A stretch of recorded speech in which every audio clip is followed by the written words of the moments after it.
Sejumlah keluarga korban ambruknya musola Ponpes Al-Kozini meluapkan kekecewaan pada petugas yang dinilai lamban dalam proses evakuasi. Sejumlah anggota keluarga itu masih menantikan kabar korban yang hingga kini belum ditemukan.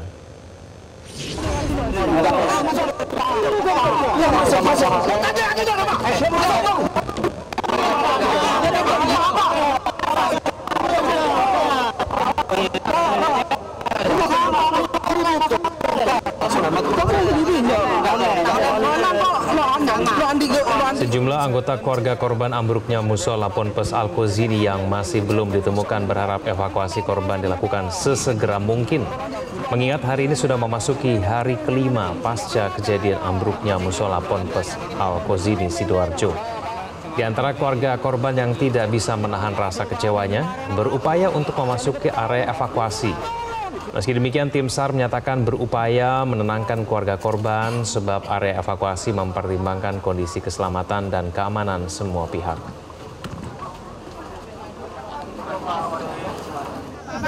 Ini masalah kemanusiaan loh. Saya tidak punya kepentingan pribadi. Tolong sama-sama kerja, ayo. Mas, kalau menurut wali santri proses evakuasi sekarang seperti apa, Mas? Lemot. Kami tidak membahas itu. Kami sudah 5 hari. Bilangnya dari hari itu sudah sabar. Ini udah sabar Pak, udah 5 hari Pak. Jangan memikirkan kita bahaya. Itu udah ketimbun kok. Udah zona hitam kok. Kalau udah selamat. Nah ini gimana ini? Ini loh. Apa ada yang mau bertanggung jawab keluarga kami, adik-adik kami yang ada di sini? Ayo gimana? Ayo, tolong, ayo jangan halangi kami. Habis gimana? Bapak, tolong Bapak. Bapak ini sebagai mana kok Surabaya tak Pak? Orang tua kami Pak. Saya paham. Saya pendukung Pak Prabowo di sini. Biarpun saya bukan relawan, demi Allah saya bukan relawan. Sampai menang kalau dibiarin, gimana? Kan begitu. Gimana? Tolong, ya ini Pak, saya minta tolong. Semua petugas lagi berusaha. Memang iya Pak, faktanya begitu. Tapi sampai kapan Pak? Kita mau sampai 5 hari. Ya, untuk memang terjadi dari masyarakat menginginkan bagaimana itu secepat mungkin terevakuasi. Sementara semua itu memang butuh proses untuk pembongkaran juga butuh proses, perlu kehati-hatian seperti itu. Ya tentunya dari kami mencoba mengkomunikasikan agar mereka bisa mempercayakan kepada kami dan juga tim-tim yang lain dalam melaksanakan proses evakuasi.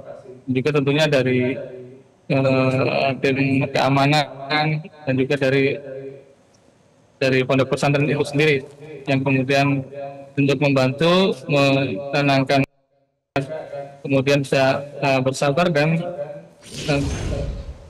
Tim SAR gabungan kembali berhasil mengevakuasi jenazah dari reruntuhan musola di Ponpes Al-Kozini Sidoarjo.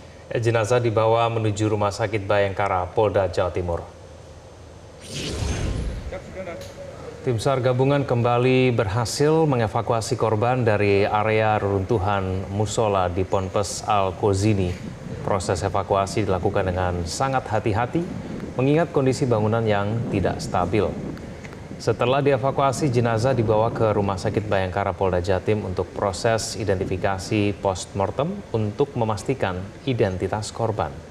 Hari ini total 5 jenazah berhasil dievakuasi sehingga masih ada 53 korban yang diduga masih tertimbun reruntuhan. Saat ini masih ada 53 korban yang masih hilang dan diduga masih tertimbun reruntuhan bangunan musola di Pondok Pesantren Al-Kozini. Kalau dari yang awal ya sejumlah itu, cuma kan sudah teridentifikasi udah 5, jadi kan berkurang, sekarang tinggal 58. Kita nanti akan berkembang, nanti di lapangan bisa jadi ada yang belum lapor atau memang orangnya sebetulnya tidak meninggal di situ, lagi pergi kemana. Harapan kita kan lagi pergi kemana terpulang kan gitu kan, jadi kan selamat. Pemirsa, puluhan nyawa masih harus diselamatkan dari puing reruntuhan bangunan Ponpes Al-Kozini Sidoarjo. Rasa was-was dan cemas meliputi keluarga korban yang masih setia menanti keajaiban meski harapan hidup menipis.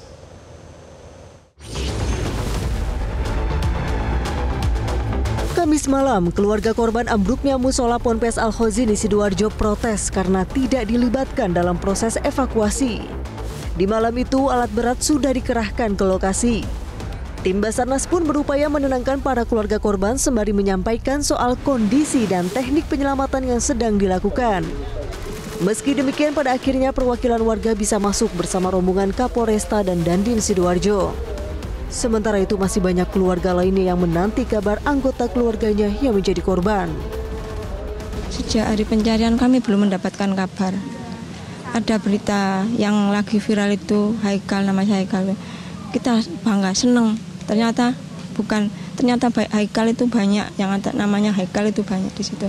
Sekira ada 5-7 nama Haikal. Jadi setiap ada evakuasi nama Haikal, kita seneng, gembira. Ternyata bukan Haikal, anak saya Haikal yang lain.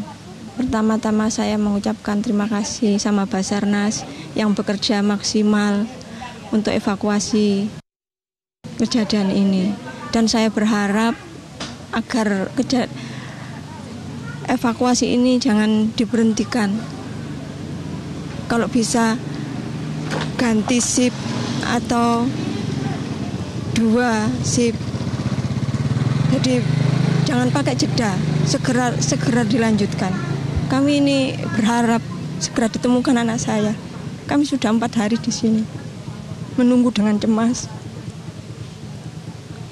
Apa Ibu masih ada harapan kabar baik dari Haikal? Itu juga harapan saya. Ada mukjizat yang bisa untuk anak saya bisa ditemukan dengan selamat. Masih ada puluhan nyawa yang berada di balik puing reruntuhan musola Ponpes. Proses pencarian pun masih terus berlangsung hingga hari ke-5 pasca kejadian. Sementara itu sejumlah korban selamat masih dirawat di rumah sakit, diantaranya Syaiful Rosi Abdillah yang kehilangan kaki kirinya akibat tertimpa reruntuhan bangunan Ponpes. Astagfirullah, sabar ya. Pokoknya kamu sama Pak Muhaimin, tenang ya. Pokoknya sama Pak Muhaimin, tenang. Kemudian santri bernama Nur Ahmad kehilangan tangan kirinya dalam tragedi yang terjadi 29 September lalu. Wah, santri-santri yang diamputasi saya jadikan anak angkat saya. Akan saya perhatikan, akan saya dampingi sampai tuntas kuliahnya, tak dampingi. Pokoknya yang diamputasi akan saya jadikan anak angkat saya. Tadi kan ada permintaan. Namanya juga anak, pokoknya urus seperti anak. Ya. Tim Liputan Metro TV. Jelajahi cara baru mendapatkan informasi. Download Metro TV Extend sekarang.